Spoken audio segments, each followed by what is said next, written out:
La serie es Espíritu Santo o Santo, que tiene que ver con la persona y con la obra de su Espíritu. Y si por alguna razón se han perdido parte de la conversación, nada más para recordarles, hemos hablado de dos cosas básicamente, que es una de las funciones principales que tiene el Espíritu Santo, basado en lo que es, basado en lo que hace. Lo primero es obrar en aquellos que necesitan ser salvos.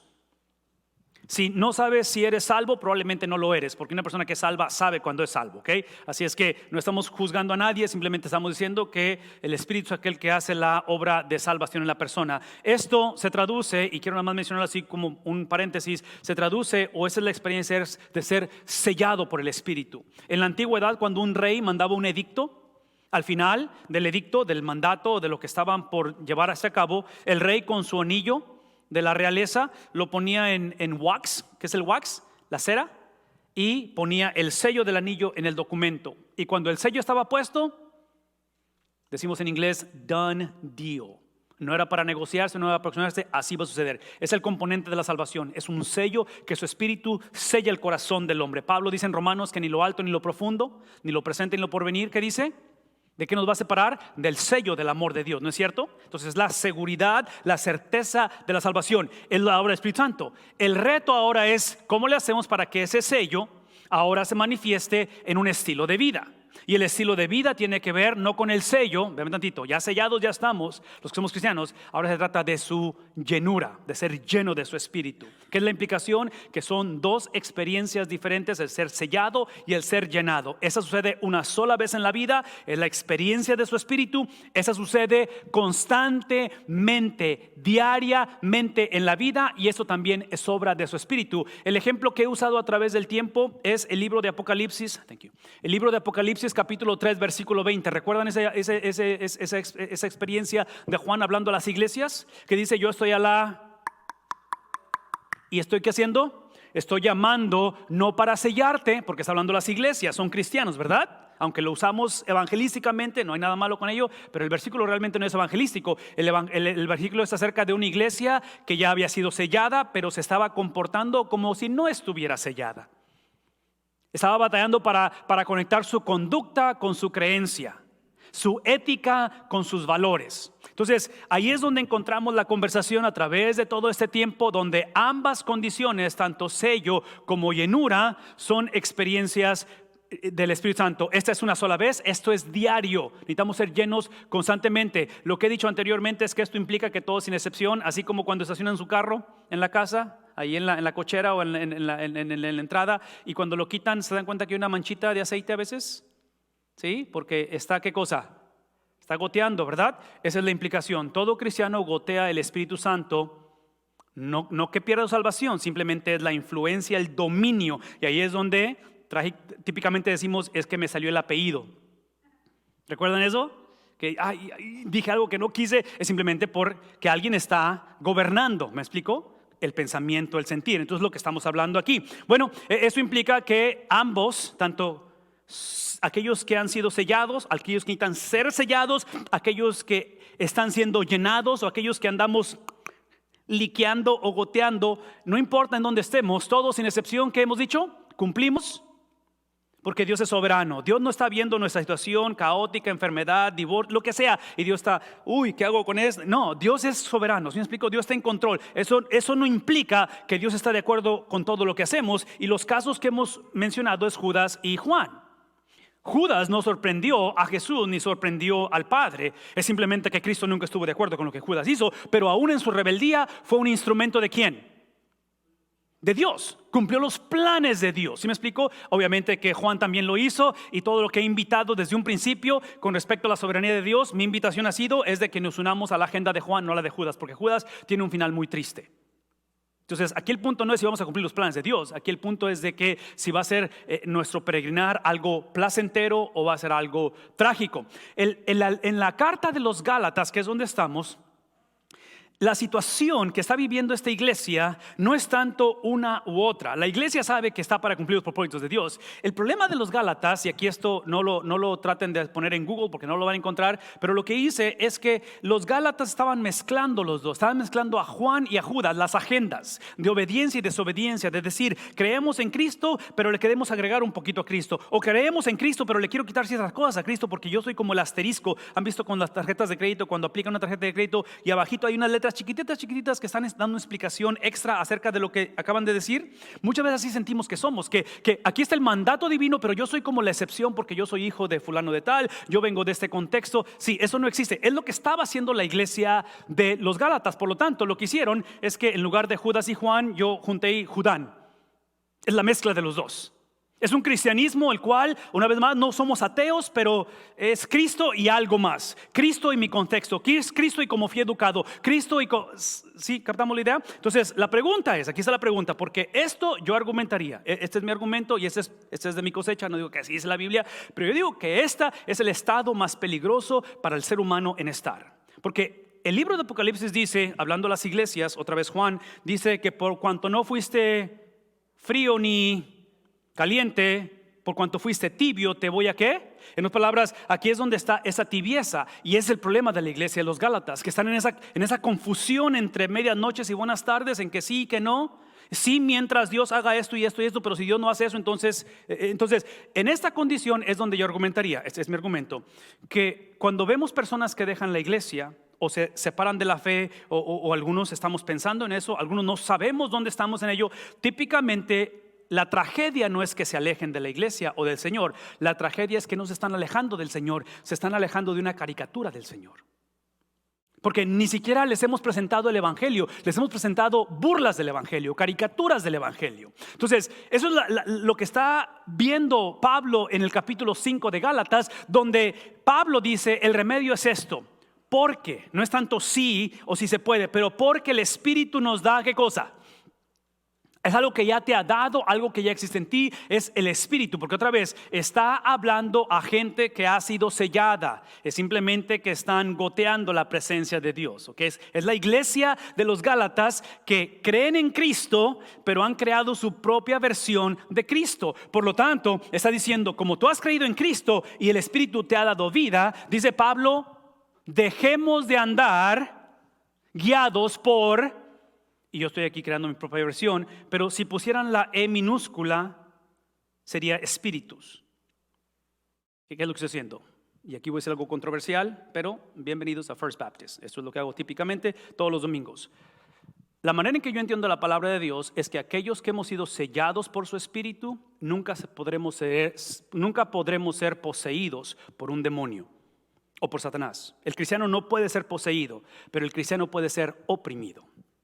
Entonces lo que está pasando en la iglesia es que cuando la iglesia en concepto, en experiencia del pasado, ha sido sellada por su espíritu y pertenece a Cristo, pero no está siendo diariamente guiada por su espíritu, potencialmente la iglesia es guiada por espíritus, por la opresión y ahorita vamos a ver la lista de los espíritus que estaban guiando la iglesia o que estaban manifestando en la iglesia. Por lo tanto, todo lo que quiero que entendamos de aquí es que una vez más, tanto el sello como la llenura es una sola experiencia, ambas pertenecen al Espíritu Santo. Y dice aquí, no dejemos que, estoy diciendo, no dejemos qué cosa, que la vanidad, no dejemos que estemos irritados. ¿Saben lo que es ser irritado?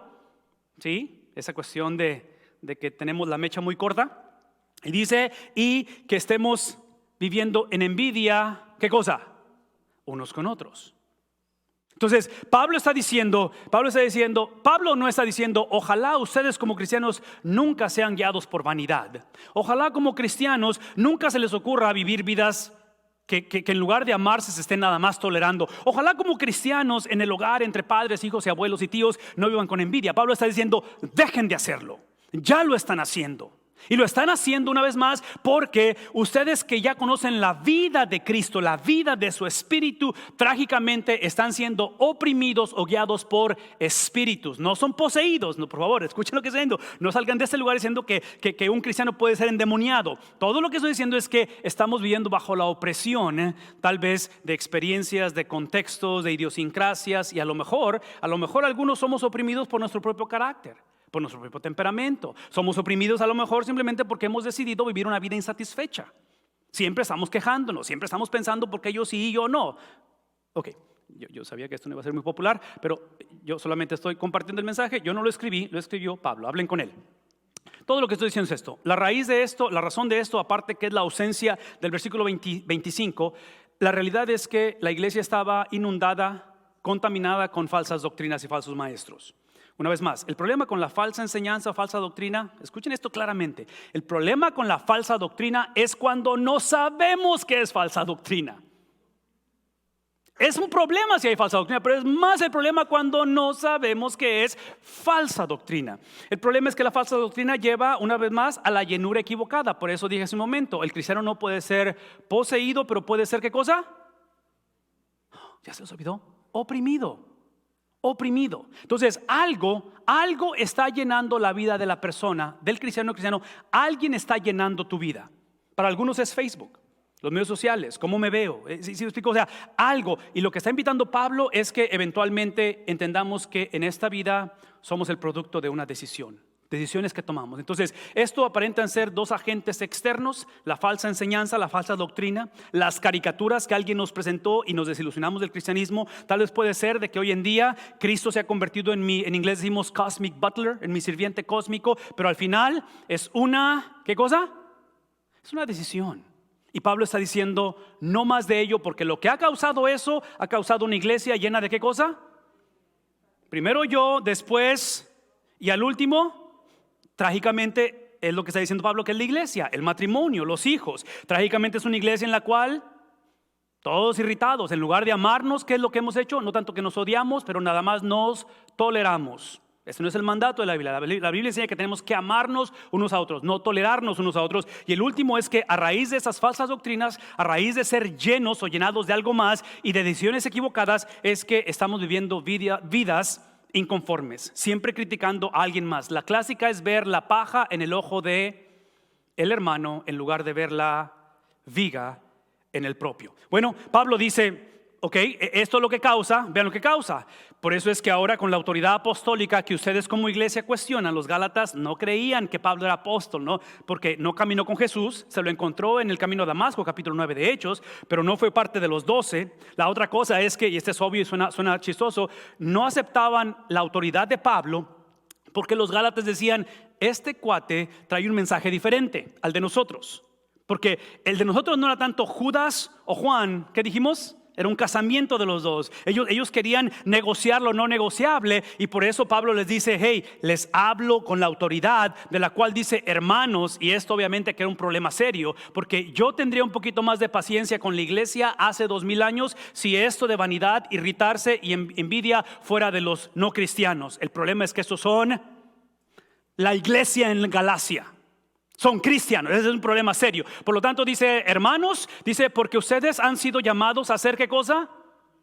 Ok, una vez más, escuchen esto. Observen que esto es literalmente lo que viene siendo en inglés la palabra bondage. Es la palabra eslabón, es como un grillete, es lo que están haciendo. Cuando otra doctrina los trae de la nariz y van de iglesia en iglesia a ver qué les conviene. Cuando todo tiene que ver con ser llenos de otra cosa y al final con decisiones que causan, en inglés decimos self-inflicted pain, es dolor a sí mismo. Es que ahora ustedes literalmente, aunque han sido llamados a ser libres, dice, pero no se valgan de esa libertad y la hagan libertinaje. Por lo tanto, le den rienda suelta ¿a qué cosa? Es el típica persona que dice, ok, como ya fui sellado por su espíritu y la salvación no se pierde, ¡woohoo! Nos vemos en el cielo. Ahorita voy a conocer, experimentar, ir y venir, quitar y poner, porque como quiera voy a ir al cielo. Dice Pablo, no le den rienda suelta a sus pasiones, pero en lugar de hacer esto, ¿qué es lo opuesto a darle rienda suelta a mis pasiones? No es el restringir mis pasiones. Observen lo que está diciendo. Es literalmente el servirnos unos. Sueñen con un hogar, un matrimonio. en el cual, si lo opuesto a servirse uno a otro es lo que podría, es interesante porque cuando me toca hablar con parejas que están por casarse y tenemos lo que es consejería prematrimonial, es interesante, y esto sucede por inercia, no los acuso, ni los juzgo, ni los etiqueto, pero lo digo como veterano de esta cuestión del matrimonio, porque ya pasamos por ahí y tenemos las cicatrices.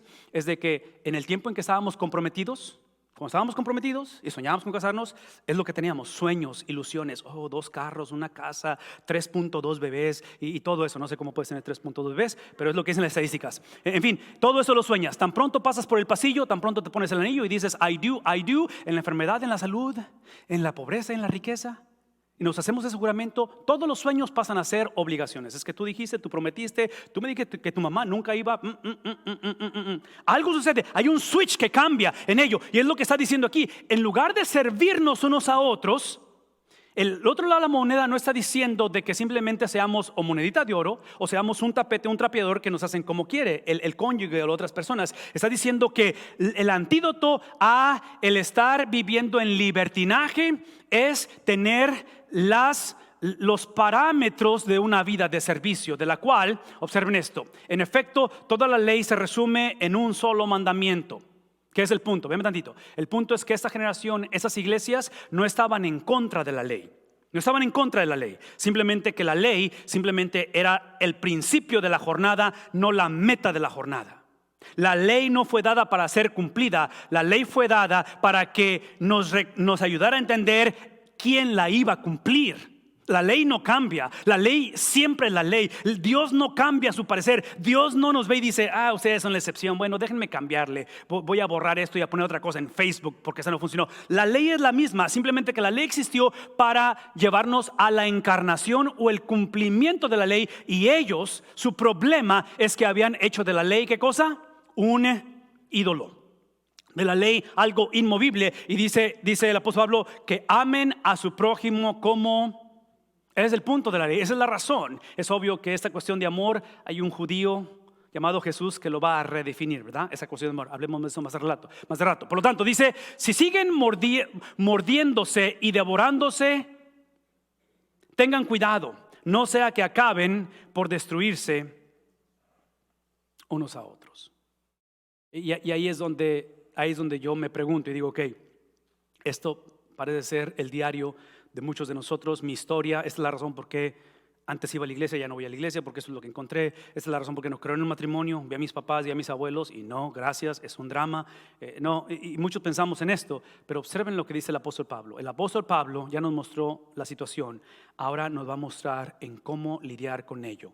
Así que, una vez más, con autoridad apostólica, hablando en nombre de Dios, no cuestionado, no puesto, negociado esto. Dice, vivan, ¿por quién?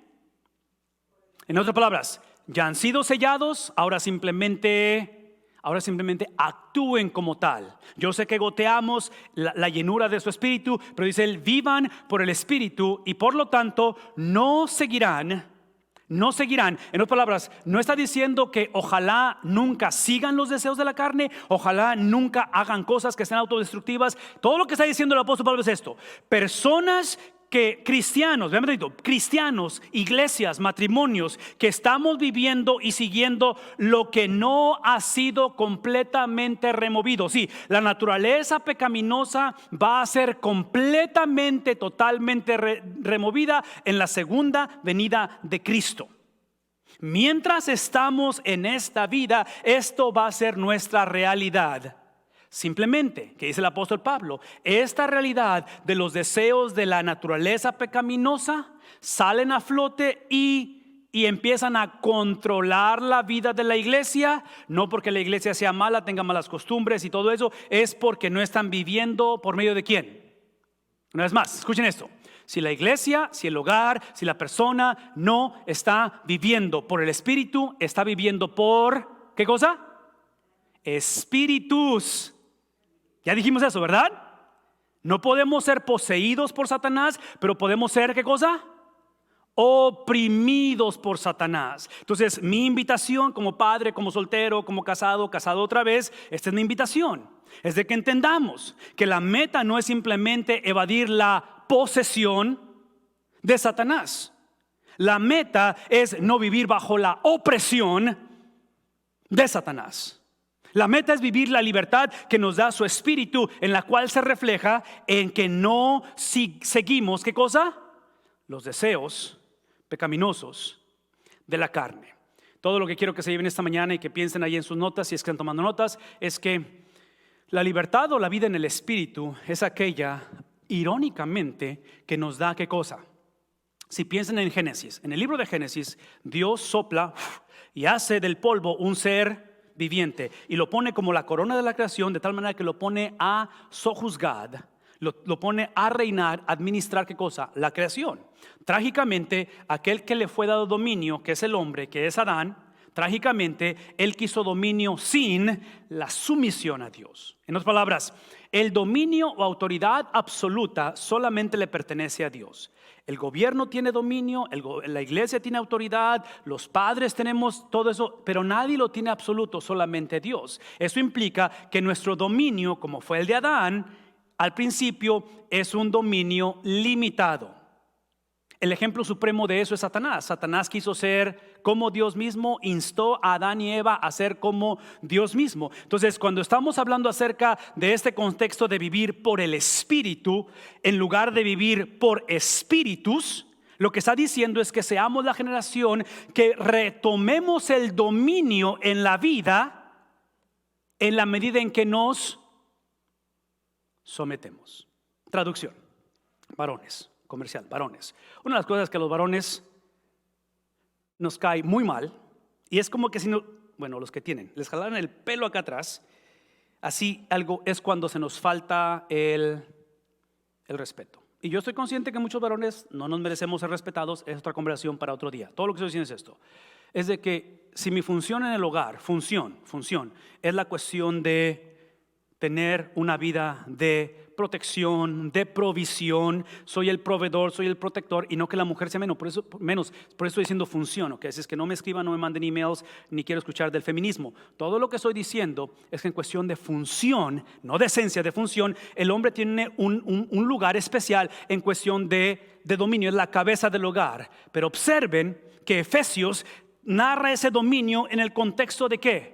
Como Cristo amó a la iglesia. ¿Cómo amó Cristo a la iglesia? Déjame tantito. Si la iglesia nació en el aposento alto, la noche que Jesús fue traicionado, ese momento en el cual está celebrando la Pascua, si la iglesia nació ahí, es que el nacimiento de la iglesia, el brotar, el formarse este movimiento por 2000 años, fue en el contexto de que el Cordero Santo de Dios, que es el Dios del universo, toma un contenedor de agua, toma una toalla y va alrededor de la mesa a demostrar ¿qué cosa? Porque aparentemente dominio se demuestra en una vida de sumisión. Entonces regresen conmigo a lo que está diciendo Pablo. Pablo está diciendo, si aprendamos a que el dominio, la sumisión a su espíritu es vivir una vida de dominio. ¿Dominio sobre qué? Qué bueno que me preguntan. Es sobre los deseos. ¿Sí observan lo que está pasando? Porque típicamente, cuando ya la situación es crítica, necesitamos consejería, necesitamos un cierto tipo de entrenamiento o de educación o de terapia, porque tenemos vicios, costumbres que son autodestructivas. Observen esto, es que trágicamente empezamos con estos principios de atrás para adelante. Y todo lo que estoy diciendo es esto, de que aun cuando el matrimonio es frágil, aun cuando las costumbres, los hábitos, y aun cuando podemos, en inglés la palabra relapse, volver a caer en esos hábitos anteriores, y ya la esposa nos advirtió, ya los hijos nos dijeron que no vuelven a confiar en nosotros, lo que sea. Escuchen esto, es la obra de su espíritu, la cual el espíritu nos da el dominio en la medida en que el corazón se somete a él. Por lo tanto, observen esto es lo que desea, porque esta está hablando de la carne, de las pasiones de la carne. Es lo que desea, es lo contrario a ¿qué cosa? Hay una lucha de la cual el espíritu desea lo que es contrario a las pasiones de la carne. Por lo tanto, los dos, ¿qué es lo que pasa entre ellos? Se oponen entre sí, de modo que ustedes no pueden hacer. En otras palabras, vean lo que está pasando aquí. Esto suena bastante lógico, de que carne, pasiones de la carne, espíritu. Suena bien porque estamos en un culto, porque estamos aquí escuchando pero esto en realidad, el problema, se los dije al principio, el problema de la iglesia hace 2000 años, vean tantito, El problema de la iglesia era que ellos estaban viviendo, predicando, llevando a cabo sus vidas, donde en lugar de que estuvieran en lo contrario, lo veían como algo similar, con similitud. En lugar de que el espíritu y la carne estuvieran en lucha, se llevaban ¿de qué cosa? ¿Qué es lo que estoy diciendo? Que este era el tipo de gente que el domingo venía y adoraba a Dios, pero el lunes, el martes y el miércoles en su corazón mataban al hermano. Era el tipo de gente que confesaba la doctrina correcta, pero en su mente alimentaban ¿qué cosa? Filosofías del mundo. Era el tipo de gente que cantaban al espíritu el domingo, pero el domingo eran influenciados ¿por quién? Por espíritus. No porque eran poseídos, pero porque eran oprimidos. Y Pablo está diciendo: antes que podamos solucionar el problema, tenemos que cambiar la perspectiva del problema. Y el problema es que el espíritu con los espíritus siempre están en desacuerdo, porque el espíritu de Dios es soberano. Dijimos al principio eso, ¿verdad? Él no comparte su trono absolutamente con nadie. Entonces aquí el punto no es simplemente de que digamos es que he cometido errores, es que pasamos por una etapa difícil. Aquí el punto es que necesitamos pedir perdón, de que hemos pecado, de que hemos sido destituidos de la gloria de Dios, de que a menos que su espíritu nos selle, el ser humano no tiene esperanza en esta vida y en la vida por venir. Por lo tanto, aquí es donde entendemos esto. Pero, y aquí está el pero. Esos peros siempre son muy alentadores de Pablo. Y yo digo que por esos peros Pablo lo meten a la cárcel, lo van a golpear. Pero así es esto. Pero si los guía el espíritu, ¿qué dice? Si los guía el espíritu, ustedes van a dejar de hacer las excusas que están haciendo. Y aquí es donde necesito que me escuchen. Tengo muy poquitos minutos, pero quiero que escuchen esto claramente. Lo que no está diciendo Pablo, esto es lo que no está diciendo Pablo, que aquellos que somos o son guiados por su espíritu, es que perdemos la influencia del pecado. Cuando somos guiados por su espíritu, implica que hemos sido sellados y diariamente somos llenados o influenciados.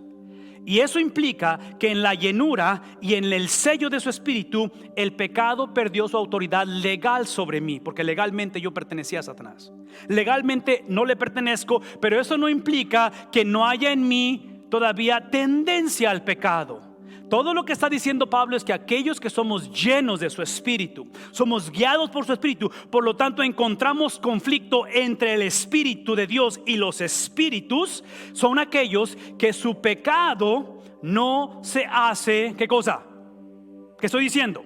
Que si tú estás en este lugar y el pecado en tu vida es algo que no te incomoda, y como dicen los argentinos, ni te calienta, si es el pecado en el cual antes te preocupaba que te agarraran en la maroma, que se dieran cuenta, pero ahora no te preocupa que la gente se entere, o tu esposa o los hijos, probablemente no eres salvo.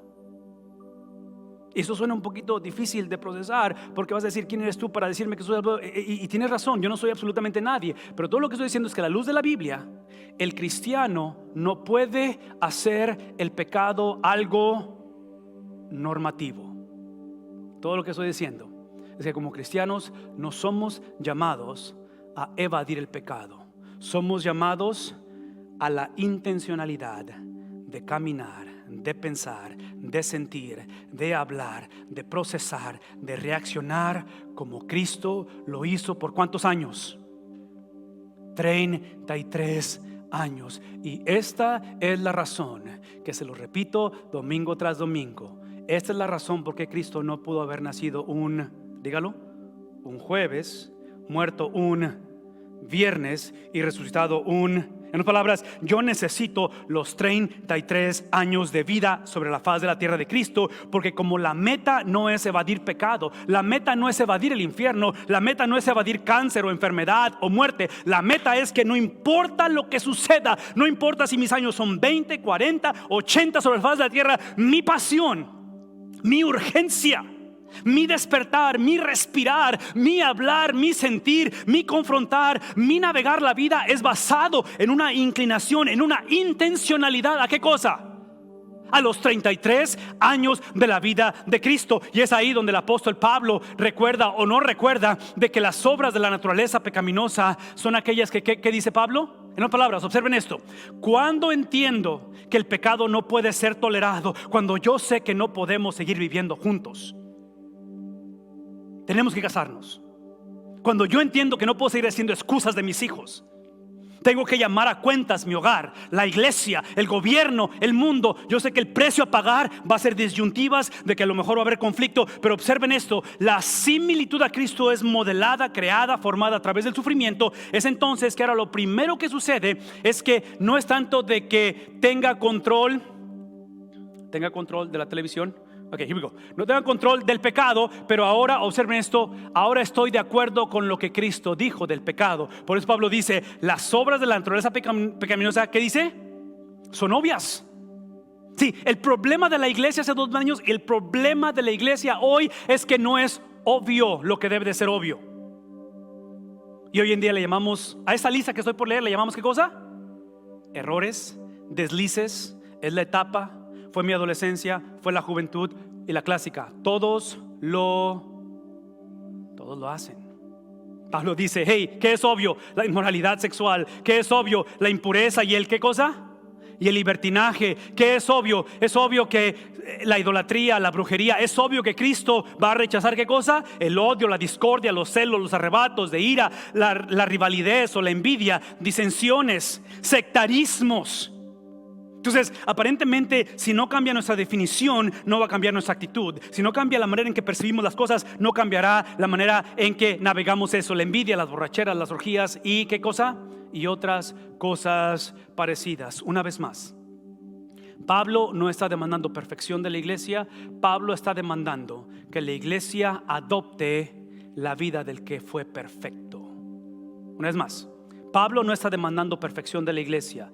Pablo está demandando que la iglesia, que es imperfecta, adopte, ¿qué cosa? Adopte los 33 años de la vida de un hombre que fue perfecto. Esta mañana mi oración simplemente es esta: de que al adoptar la vida del que fue perfecto, es de que ahora entendamos que los que practican estas cosas parecidas a la lista, son aquellos que no heredarán ¿qué cosa? Típicamente el reino de Dios lo pensamos en cuestiones escatológicas, cuando Cristo venga, el cielo, y sí lo implica. Pero el reino de Dios ya está entre nosotros, ¿no es cierto? Porque le preguntaban a Jesús, ¿dónde está el reino de Dios? ¿Cuándo lo vas a iniciar? Y Jesús responde, ¿está dónde? Está en ustedes. ¿Por qué? Esta es la razón. Esta es la razón por qué el reino de Dios está en nosotros. Porque toda persona que ha sido sellada, toda persona que ha sido influenciada, llena de su espíritu, es aquella que entregó a Cristo toda la lista de cosas que acabo de mencionar. ¿Sí? Todas las cosas de la carne fueron puestas en Cristo. Y Él, que no conoció pecado por nosotros, ¿sí? Literalmente absorbió, se convirtió en la expresión más grotesca de pecado, de obscenidad en la historia de la humanidad. Nadie ha sido más obsceno, nadie ha expresado la profundidad del pecado como Cristo. Eso es lo que Cristo fue.